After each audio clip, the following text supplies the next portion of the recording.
नमस्कार सर्वांना, आरवीडी मराठी या आपल्या नवीन यूट्यूब चॅनलमध्ये सर्वांचे स्वागत आहे।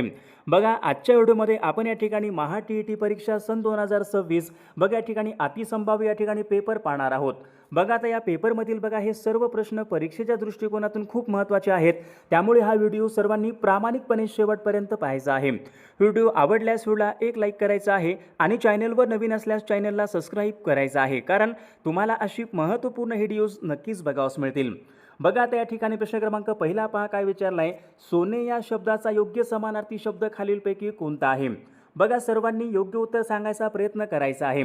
आता याचे योग्य उत्तर केले पाहिजे। बघा, कनक हा शब्द सोने या शब्दाचा योग्य समानार्थी शब्द आहे, म्हणजेच या ठिकाणी ऑप्शन क्रमांक 2 आपले योग्य उत्तर आहे। प्रश्न क्रमांक दुसरा बघा या ठिकाणी काय विचारलाय, सुपीक या शब्दाचा विरुद्ध अर्थी शब्द ओळखा। आता सुपीक, नापीक म्हणजे या ठिकाणी ऑप्शन क्रमांक 2 या ठिकाणी योग्य विरुद्ध अर्थी शब्द आहे। विषय क्रमांक तिसरा बघा या ठिकाणी काय विचारलंय, अनेक शब्दाबद्दल एक शब्द सांगा। या ठिकाणी काय विचारलंय, पोरबुद्धीने वागणारा।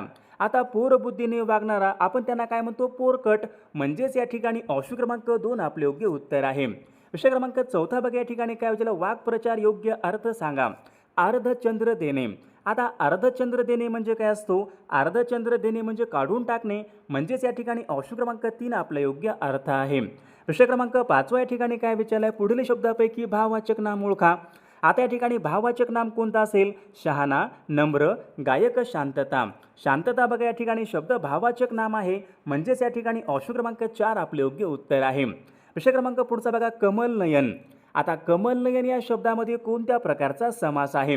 बघा, सर्वांनी योग्य उत्तर सांगायचा प्रयत्न करायचा आहे। कमलनयन, कमलासारखे नयन। बघा, सर्वांचे योग्य उत्तर आलं का। कमलनयन या शब्दामध्ये कर्मधारय समास आहे, म्हणजेच या ठिकाणी ऑप्शन क्रमांक 2 आपले योग्य उत्तर आहे। विषय क्रमांक 7 बघा या ठिकाणी काय विचारलाय, ग्रंथालय। आता ग्रंथालय या शब्दामध्ये कोणत्या प्रकारची संधी आहे। ग्रंथालय या शब्दामध्ये कोणती संधी असेल, तर ग्रंथालय या शब्दामध्ये स्वर संधी आहे, म्हणजेच या ठिकाणी ऑप्शन क्रमांक 1 आपले योग्य उत्तर आहे। विषय क्रमांक पुढचा पहा, त्याचा विवाह झाला। त्याचा विवाह झाला हे वाक्य पुढीलपैकी कोणत्या प्रकारचं वाक्य आहे। आता हे वाक्य प्रश्नार्थक वाक्य आहे का, नाही। संकेतार्थी वाक्य आहे का, नाही। मग उरलं काय आपल्याकडे, त्याचा विवाह झाला हे वाक्य बघा स्वार्थी वाक्य या प्रकारचं वाक्य आहे, ऑप्शन क्रमांक 3 आपले योग्य उत्तर आहे। विषय क्रमांक पुढचा बघा, कुसुमाग्रज हे खालीलपैकी कोणत्या कवीचं टोपण नाव आहे। बघा, परीक्षेमध्ये बऱ्याचदा हा प्रश्न परीक्षेमध्ये विचारला गेलेला प्रश्न आहे, सोपा प्रश्न असतो। कुसुमाग्रज हे कोणत्या कवीचं टोपण नाव आहे, तर विष्णू वामन शिरवाडकर या कवीचं बघा त्यांचं कुसुमाग्रज हे त्यांचं टोपण नाव आहे, ऑप्शन क्रमांक 2 आपले योग्य उत्तर आहे। विषय क्रमांक पुढचा, मराठी भाषेमध्ये एकूण किती स्वर आहेत। आता मराठी भाषेमध्ये एकूण किती स्वर असतील, सोपा प्रश्न आहे। मराठी भाषेमध्ये एकूण या ठिकाणी 12 स्वर आहेत, ऑप्शन क्रमांक 2 आपले योग्य उत्तर आहे। विषय क्रमांक पुढचा बघा, भारतीय राज्यघटनेमध्ये धर्म स्वातंत्र्याचा अधिकार यांच्या संबंधीचे कलम खालीलपैकी कोणतं कलम आहे। महत्त्वपूर्ण प्रश्न आहे, सर्वांनी सांगायचा प्रयत्न करायचा आहे। आता याचे योग्य उत्तर केले पाहिजे, कलम 25 ते 28 बघा हे धर्म स्वातंत्र्याचा अधिकार यांच्या संबंधीचं कलम 25 ते 28, म्हणजेच या ठिकाणी ऑप्शन क्रमांक 3 आपले योग्य उत्तर आहे। बघा, प्रश्न क्रमांक 12 या ठिकाणी काय विचारलं, आटाकामा हे वाळवंट खालीलपैकी कोणत्या देशामध्ये आहे। आटाकामाचं वाळवंट कोणत्या देशामध्ये असेल। बघा, सर्वांचं उत्तर या ठिकाणी ऑप्शन क्रमांक 3 यायला पाहिजे। आटाकामाचं वाळवंट चिली या देशामध्ये आहे, ऑप्शन क्रमांक या ठिकाणी 3 आपले योग्य उत्तर आहे। विषय क्रमांक पुढचा, ढग आणि वाऱ्यांची निर्मिती वातावरणाच्या कोणत्या थरामध्ये होत असते। ढग आणि वाऱ्यांची निर्मिती विचारली, वातावरणाच्या कोणत्या थरामध्ये होत असते। झाला होता बघा प्रश्न, वातावरणाचा सर्वात खालचा थर कोणता असतो, तपांबर स्तर। तपांबर बघा या थरामध्ये ढग आणि वाऱ्यांची निर्मिती होत असते, ऑप्शन क्रमांक या ठिकाणी 1 आपले योग्य उत्तर आहे। विषय क्रमांक पुढचा बघा, सर्वोच्च न्यायालय। आता सर्वोच्च न्यायालयामध्ये विचारले, न्यायाधीशांच्या निवृत्तीचे वय किती वर्ष असते। बघा, सर्वांचं योग्य उत्तर आलं का। सर्वोच्च न्यायालय बघा या ठिकाणी विचारले, सर्वोच्च न्यायालयामधील न्यायाधीशांच्या निवृत्तीचे वय बघा हे 65 वर्ष असते, म्हणजेच या ठिकाणी ऑप्शन क्रमांक 3 आपले योग्य उत्तर आहे। विषय क्रमांक पुढचा पहा, मानवी हक्क दिन आपल्याकडे केव्हा असतो। मानवी हक्क दिन विचारलाय कोणत्या दिवशी असतो। बघा, सर्वांचं उत्तर या ठिकाणी 10 डिसेंबर यायला पाहिजे। 10 डिसेंबर या ठिकाणी जागतिक मानवी हक्क दिन असतो, 10 डिसेंबरला, म्हणजेच या ठिकाणी ऑप्शन क्रमांक 4 आपले योग्य उत्तर आहे। विषय क्रमांक पुढचा बघा, लोकसभेची निवडणूक लढवण्यासाठी खालीलपैकी किती वय आवश्यक असते। लोकसभेची निवडणूक लढवण्यासाठी किती वय आवश्यक असते।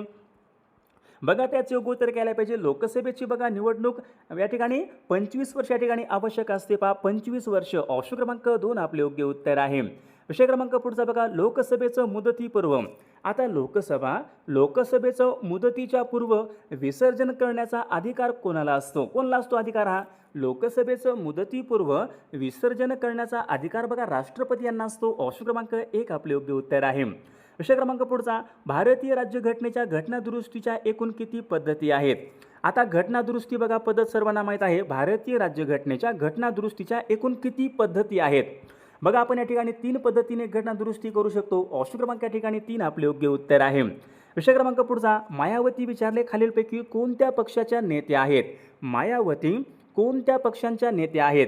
बघा सर्वांचे योग्य उत्तर आलं का, मायावती पहा बहुजन समाज पक्ष या ठिकाणी या पक्षांच्या नेत्या आहेत, ऑप्शन क्रमांक या ठिकाणी 3 आपले योग्य उत्तर आहे. विषय क्रमांक 7 या ठिकाणी काय विचारलं आहे, भारत सरकारने मंडल आयोगाची नेमणूक कोणत्या वर्षी केली होती.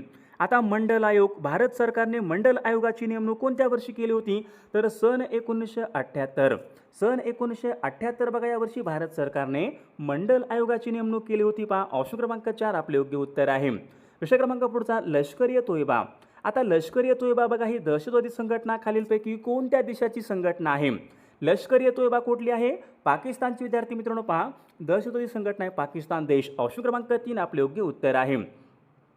बघा विषय क्रमांक पुढचा, खालीलपैकी कोणत्या ठिकाणी नगदी पीक आहे. आता या ठिकाणी बघा 4 पिके आहेत, या 4 पिकापैकी नगदी पीक कोणतं असेल, हळद, कांदा, मिरची, तंबाखू. बघा सर्वांचे योग्य उत्तर का, तंबाखू बघा हे पीक नगदी पीक आहे, म्हणजेच या ठिकाणी ऑप्शन क्रमांक 4 आपले योग्य उत्तर आहे. विषय क्रमांक पुढचा बघा, नरोरा हा अणुविद्युत प्रकल्प कोणत्या राज्यामध्ये आहे. आता नरोरा हा अणुविद्युत प्रकल्प कोणत्या राज्यामध्ये असेल. बघा सर्वांचे योग्य उत्तर आलं का, नरोरा हा अणुविद्युत प्रकल्प कुठं असेल, नरोरा हा अणुविद्युत प्रकल्प उत्तर प्रदेश राज्यामधला तो प्रकल्प आहे, उत्तर प्रदेश राज्य, ऑप्शन क्रमांक या ठिकाणी 3 आपले योग्य उत्तर आहे. विषय क्रमांक पुढचा, मृत्युंजय या कादंबरीचे लेखक कोण आहेत. बघा सर्वांचे योग्य उत्तर आलं का, मृत्युंजय या कादंबरीचे लेखक कोण असतील. बघा सर्वांनी सांगायचं या ठिकाणी ऑप्शन क्रमांक 2 आले पाहिजे, शिवाजी सावंत मृत्युंजय या कादंबरीचे लेखक आहेत, ऑप्शन क्रमांक 2 आपले योग्य उत्तर आहे. गंगा यमुना, गंगा यमुना या त्यांचा संगम विचारलाय खालीलपैकी कोणत्या ठिकाणी होतो, कुठं होतो, गंगा आणि यमुना यांचा संगम कुठं होतो, अलाहाबाद, ऑप्शन क्रमांक 2 आपले योग्य उत्तर आहे. विषय क्रमांक पुढचा, हरित क्रांतीचा मुख्य परिणाम खालीलपैकी कोणत्या पिकावर झालेला आहे. हरित क्रांती बघा सर्वांनी सांगायचे, हरित क्रांतीचा मुख्य परिणाम अन्नधान्य बघा यांच्यावर झालेला आहे. हरित क्रांतीचा मुख्य परिणाम हा अन्नधान्य बघा या घटकावर झालेला आहे, ऑप्शन क्रमांक या ठिकाणी 1 आपले योग्य उत्तर आहे. विषय क्रमांक पुढचा, भारतामधील हिमालय हा पर्वत पुढीलपैकी कोणत्या प्रकारचा पर्वत आहे. महत्त्वपूर्ण प्रश्न आहे, भारतामधील बघा जो काही हिमालय पर्वत आहे कोणत्या प्रकारचा पर्वत आहे. बघा सर्वांचे योग्य उत्तर आलं का, हिमालय हा पर्वत कोणता असेल, घडीचा पर्वत आहे. हिमालय कोणता असेल, घडीचा पर्वत आहे हिमालय, ऑप्शन क्रमांक 3 आपले योग्य उत्तर आहे. उत्तर गोलार्धामधला सर्वात मोठा दिवस कोणता. आता आपण कुठे असतो, उत्तर गोलार्धामध्ये राहतो, तर आपल्याकडचा मग सर्वात मोठा दिवस कोणता असतो, 21 जून उत्तर गोलार्धामधला सर्वात मोठा दिवस आहे, ऑप्शन क्रमांक 3 आपले योग्य उत्तर आहे. विषय क्रमांक पुढचा, सर्वात जास्त सरासरी वार्षिक तापमान खालीलपैकी कोणत्या राज्याचं आहे. आता सरासरी या ठिकाणी विचारलंय, सर्वात जास्त सरासरी वार्षिक तापमान कोणत्या राज्याचं बघा सर्वात जास्त तापमान असते. बघा सर्वांनी सांगायचं आहे, तामिळनाडू या राज्याच्या ठिकाणी सर्वाधिक सरासरी तापमान असते, ऑप्शन क्रमांक या ठिकाणी 4 आपले योग्य उत्तर आहे. बघा विषय क्रमांक पुढचा, भारतामधील वाळवंट विचारले खालीलपैकी कोणत्या नावाने ओळखले जाते. भारतामध्ये बघा जे काही वाळवंट आहे राजस्थान या राज्यामध्ये, ते वाळवंट कोणत्या नावाने ओळखले जाते. बघा सर्वांनी सांगायचे, भारतामध्ये जे काही वाळवंट आहे ते थरचे वाळवंट म्हणून या ठिकाणी ओळखले जाते. विषय क्रमांक पुढचा, भीमा, कोयना, तुंगभद्रा या नद्या कोणत्या नदीच्या उपनद्या आहेत. भीमा नदी, कोयना नदी, तुंगभद्रा नदी कोणत्या नदीच्या उपनद्या आहेत. बघा सर्वांचे या ठिकाणी योग्य उत्तर ऑप्शन क्रमांक 4 आले पाहिजे. भीमा नदी काय आहे, कृष्णा नदीची उपनदी आहे, ऑप्शन क्रमांक 4 आपले योग्य उत्तर आहे. विषय क्रमांक पुढचा बघा, सापुतारा हे थंड हवेचं ठिकाण कोणत्या राज्यामध्ये आहे. बघा सर्वांचे योग्य उत्तर आलं का, सापुतारा. सापुतारा हे थंड हवेचं ठिकाण गुजरात या राज्यामधलं बघा थंड हवेचं ठिकाण आहे, ऑप्शन क्रमांक 4 आपले योग्य उत्तर आहे. विषय क्रमांक पुढचा, जोगचा धबधबा. आता जोगचा धबधबा कोणत्या नदीवरचा धबधबा आहे. सर्वांनी सांगायचं आहे, जोगचा धबधबा शरावती नदीवरचा या ठिकाणी तो धबधबा आहे. जोगचा धबधबा कुठं आहे, कर्नाटक राज्यामध्ये आहे पहा, ऑप्शन क्रमांक 4 आपले योग्य उत्तर आहे. थोरियमचे बघा, या थोरियम या खनिजाचे सर्वात जास्त साठे कोणत्या राज्यामध्ये? बघा थोरियम बघा एक खनिज आहे, या खनिजाचे साठे कोणत्या राज्यामध्ये सर्वात जास्त आहेत? सर्वांनी सांगायचे थोरियमचे सर्वात जास्त साठे कोण असतील? केरळ या राज्यामध्ये सर्वाधिक थोरियमचे साठे आहेत, ऑप्शन क्रमांक 3. बघा प्रश्न क्रमांक पुढचा, क्षेत्रफळाच्या दृष्टीने जगामध्ये दुसऱ्या क्रमांकाचा देश खालीलपैकी कोणता आहे? क्षेत्रफळाच्या दृष्टीने पहिल्या क्रमांकाचा देश कोणता आहे? रशिया देश सर्वांना माहीत आहे. दुसऱ्या क्रमांकाचा सर्वात मोठा देश कोणता आहे? महत्त्वपूर्ण प्रश्न आहे, सर्वांचं उत्तर या ठिकाणी ऑप्शन क्रमांक 4 यायला पाहिजे. कॅनडा बघा देश क्षेत्रफळाच्या दृष्टीने दुसऱ्या क्रमांकाचा सर्वात मोठा देश कॅनडा देश आहे. बघा प्रश्न क्रमांक पुढचा, डॅप्सोन हे प्रभावी औषध खालीलपैकी कोणत्या रोगासाठी वापरतात? आता डॅप्सोन हे कोणत्या रोगासाठी वापरतात? सर्वांचं बघा या ठिकाणी योग्य उत्तर काय पाहिजे. डॅप्सोन बघा हे जे काही औषध आहे ते प्रामुख्याने कुष्ठरोगासाठी वापरतात डॅप्सोन, ऑप्शन क्रमांक 2 आपले योग्य उत्तर आहे. रेटिनॉल हे खालीलपैकी कोणत्या जीवनसत्वाचं रासायनिक नाव आहे? रेटिनॉल. आता रेटिनॉल बघा कोणाचं असेल? जीवनसत्व ड. कोणतं आहे? जीवनसत्व ड म्हटलं काय असतो? कॅल्सिफेरॉल. विटॅमिन बघा या ठिकाणी रेटिनॉल विचारले, आता रेटिनॉल कोणता असेल? विटॅमिन एला आपण काय म्हणतो? रेटिनॉल म्हणतो, ऑप्शन क्रमांक या ठिकाणी 1 आपले योग्य उत्तर आहे. प्रश्न क्रमांक पुढचा, सत्यशोधक समाजाची स्थापना कोणी केली? महात्मा ज्योतिबा फुले यांनी केली होती. कोणत्या वर्षी केली होती? महत्त्वपूर्ण प्रश्न आहे. सत्यशोधक समाजाची स्थापना महात्मा ज्योतिबा फुले यांनी सन 1800 या ठिकाणी 73 आहे, ऑप्शन क्रमांक या ठिकाणी 2 आपले योग्य उत्तर आहे. प्रश्न क्रमांक पुढचा, इष्ट असेल ते बोलणार आणि साध्य असेल ते करणार अशी भूमिका खालीलपैकी कोणाची होती? इष्ट असेल ते बोलणार, साध्य असेल ते करणार अशी भूमिका कोणाची होती? गोपाळ गणेश आगरकरांची बघा या ठिकाणी भूमिका होती, ऑप्शन क्रमांक या ठिकाणी 3 आपले योग्य उत्तर आहे. प्रश्न क्रमांक पुढचा बघा, रमाबाई रानडे यांनी खालीलपैकी कोणत्या संस्थेची त्यांनी स्थापना केली? रमाबाई रानडे बघा सर्वांचे योग्य उत्तर आलं का? रमाबाई रानडे यांनी खालीलपैकी त्यांनी कशाची स्थापना केली होती? हा प्रश्न बऱ्याचदा मागील परीक्षामध्ये विचारला गेलेला प्रश्न आहे. रमाबाई रानडे बघा यांनी सर्वांचं उत्तर या ठिकाणी काय पाहिजे? सेवा सदन, ऑप्शन क्रमांक या ठिकाणी 1 आपले योग्य उत्तर आहे. प्रश्न क्रमांक पुढचा, डॉक्टर बाबासाहेब आंबेडकरांनी खालीलपैकी कोणत्या ठिकाणी मनुस्मृतीचे दहन केले होते? डॉक्टर बाबासाहेब आंबेडकरांनी कोणत्या ठिकाणी मनुस्मृतीचं दहन केलं होतं? बघा सर्वांनी सांगायचे महाड या ठिकाणी बघा केले, महाड या ठिकाणी, ऑप्शन क्रमांक 2 आपले योग्य उत्तर आहे. प्रश्न क्रमांक पुढचा, इशारा आणि सत्सार बघा या ठिकाणी ही ग्रंथ आहेत. इशारा आणि सत्सार ही ग्रंथ कोणाची ग्रंथ आहेत? बघा सर्वांचे योग्य उत्तर आलं का? इशारा आणि सत्सार बघा ही ग्रंथ कोणाची आहेत? तर या ठिकाणी महात्मा ज्योतिबा फुले यांची या ठिकाणी ग्रंथ आहेत, ऑप्शन क्रमांक 2 आपले योग्य उत्तर आहे. विषय क्रमांक पुढचा पाहूयात, ड्रीम्स फ्रॉम माय फादर या नावाचं आत्मचरित्र कोणाचं आहे? कोणाचं असेल? Dreams from my father. बघा सर्वांचं या ठिकाणी योग्य उत्तर ऑप्शन क्रमांक 2 यायला पाहिजे. ड्रीम्स फ्रॉम माय फादर हे बराक ओबामा यांचं या ठिकाणी हे आत्मचरित्र आहे. विषय क्रमांक पुढचा, जागतिक ग्राहक दिन खालीलपैकी केव्हा असतो? आपल्याकडे जागतिक ग्राहक दिन केव्हा असतो? बघा सर्वांनी सांगायचे जागतिक ग्राहक दिन आपल्याकडे 15 मार्च बघा या दिवशी काय असतो? जागतिक ग्राहक दिन असतो, ऑप्शन क्रमांक 2 आपले योग्य उत्तर आहे. विषय क्रमांक पुढचा, अग्नि 3 या क्षेपणास्त्राचा पल्ला खालीलपैकी किती किमी? अग्नि 3चा पल्ला किती असेल?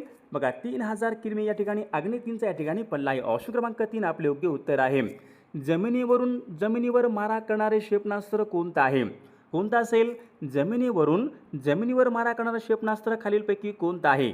बघा सर्वांचं या ठिकाणी योग्य उत्तर काय पाहिजे? बघा पृथ्वी या ठिकाणी जे काही क्षेपणास्त्र आहे जमिनीवरून बघा जमिनीवर मारा करणारे क्षेपणास्त्र आहे, ऑप्शन क्रमांक 1 आपले योग्य उत्तर आहे. विषय क्रमांक पुढचा, LTTE ही दहशतवादी संघटना खालीलपैकी कोणत्या देशामधली संघटना आहे? LTTE बघा ही संघटना आहे, दहशतवादी संघटना आहे, कोणत्या देशामधली संघटना आहे? सर्वांचं उत्तर या ठिकाणी ऑप्शन क्रमांक 4 यायला पाहिजे. श्रीलंका या ठिकाणी या देशामधली संघटना आहे. विषय क्रमांक पुढचा, गीर हे वाघांसाठी प्रसिद्ध असलेलं अभयारण्य कोणत्या राज्यामध्ये आहे? आता गीर बघा काय आहे? वाघांसाठी प्रसिद्ध असलेलं अभयारण्य कुठं असेल? गीर हे अभयारण्य गुजरात राज्यामध्ये आहे, ऑप्शन क्रमांक 3 आपले योग्य उत्तर आहे. विषय क्रमांक पुढचा, अति जास्त पावसाच्या प्रदेशामध्ये कोणत्या प्रकारचा खडक आढळतो? बघा ज्या ठिकाणी जास्त पाऊस पडतो त्या ठिकाणी कोणता खडक आढळतो? ज्या ठिकाणी जास्त पाऊस पडतो त्या ठिकाणी प्रामुख्याने जांभा खडक आढळतो, ऑप्शन क्रमांक 2 आपले योग्य उत्तर आहे. विषय क्रमांक पुढचा, ईडन गार्डन बघा हे क्रिकेटचं स्टेडियम खालीलपैकी कोणत्या? ईडन गार्डन कुठं आहे? सर्वांना योग्य उत्तर माहिती आहे बघा. ईडन गार्डन कोलकाता या ठिकाणी आहे. सर्वांचं उत्तर या ठिकाणी ईडन गार्डन कोलकात्याला आहे. बघा प्रश्न क्रमांक पुढचा, युनिसेफचं मुख्यालय खालीलपैकी कोणत्या ठिकाणी आहे? युनिसेफचं मुख्यालय विचारले कोणत्या एका ठिकाणी आहे? बघा सर्वांचं उत्तर या ठिकाणी न्यूयॉर्क यायला पाहिजे. न्यूयॉर्क बघा या ठिकाणी युनिसेफचं मुख्यालय आहे. ऑप्शन क्रमांक 3 आपले योग्य उत्तर आहे. उपरा. आता उपरा या पुस्तकाचे लेखक खालीलपैकी कोण आहेत? उपरा या पुस्तकाचे लेखक कोण आहेत? सर्वांचं उत्तर या ठिकाणी आलं का पहा, लक्ष्मण माने उपरा या पुस्तकाचे लेखक आहेत. ऑप्शन क्रमांक 3. माणसाच्या शरीराचे तापमान खालीलपैकी किती अंश सेल्सिअस असते? माणसाच्या शरीराचे तापमान किती अंश सेल्सिअस असते? बघा सर्वांचं योग्य उत्तर आलं का? माणसाच्या शरीराचे तापमान या ठिकाणी 37 अंश सेल्सिअस. ऑप्शन क्रमांक या ठिकाणी 2 आपले योग्य उत्तर आहे. विषय क्रमांक पुढचा, खालीलपैकी कोणता ग्रह नाही? खालीलपैकी कोणता ग्रह नाही? आता कोणता ग्रह नाही? चंद्र ग्रह आहे. बुध, आता चंद्र ग्रह आहे का? तो उपग्रह आहे. चंद्र उपग्रह आहे. ऑप्शन क्रमांक या ठिकाणी 1 आपल्या ठिकाणी चंद्र ग्रह नाही, उपग्रह आहे तो. विषय क्रमांक पुढचा, 20 कलमी या आर्थिक कार्यक्रमाची घोषणा पंतप्रधान इंदिरा गांधी यांनी खालीलपैकी कोणत्या वर्षी केली होती? महत्त्वपूर्ण प्रश्न आहे. 20 कलमी कार्यक्रम, 20 कलमी कार्यक्रमाची सुरुवात कोणत्या वर्षी करण्यात आली होती? सन 1975ला बघा, या वर्षी 20 कलमी कार्यक्रमाची सुरुवात करण्यात 1975. प्रश्न क्रमांक पुढचा, तलाट्याच्या कार्यालयास खालीलपैकी काय म्हणतात? तलाट्याच्या कार्यालयास खालीलपैकी काय म्हणतात? काय म्हणतात? तलाट्याच्या कार्यालयास सज्जा असे म्हणतात. सज्जा. ऑप्शन क्रमांक 4 आपले योग्य उत्तर आहे. छत्रपती शिवाजी महाराजांच्या अष्टप्रधान मंडळामध्ये पंडितराव यांचे काम खालीलपैकी काय होते? बघा सर्वांनी सांगायचं आहे. छत्रपती शिवाजी महाराजांच्या अष्टप्रधान मंडळामध्ये पंडितराव यांचे काम कोण? पंडितराव यांचे काम काय होते? धर्माची कामे पाहणे. ऑप्शन क्रमांक या ठिकाणी 3 आपले योग्य उत्तर आहे. विषय क्रमांक पुढचा, ग्रामसभा बोलवण्याचा अधिकार खालीलपैकी कोणाला असतो? गावामध्ये विचारले, ग्रामसभा बोलवण्याचा अधिकार कोणाला असतो? तर विद्यार्थी मित्रांनो, या प्रश्नाचं उत्तर सर्वांनी कॉमेंट करून सांगायचं आहे. सर्वांनी आपल्या व्हिडिओला एक लाईक बघा सर्वांनी करायचं आहे. सर्वांनी सबस्क्राईब करायचं आहे, कारण तुम्हाला अशी महत्त्वपूर्ण व्हिडिओज नक्कीच बघावास मिळतील. आणि बघा, ज्यांना महत्त्वपूर्ण प्रश्नांची PDF पाहिजे असेल तर 99 22 64 81 29 या मोबाईल क्रमांकावर फक्त 299 फोनपे किंवा गुगल पे करायचं आहे आणि व्हॉट्सअपला आहे करायचं आहे. बघा तुम्हाला सर्व PDF एका मिनिटाच्या आत व्हॉट्सअपवर पाठवले जातील. बघायचा फायदा नक्कीच सर्वांना होणार आहे.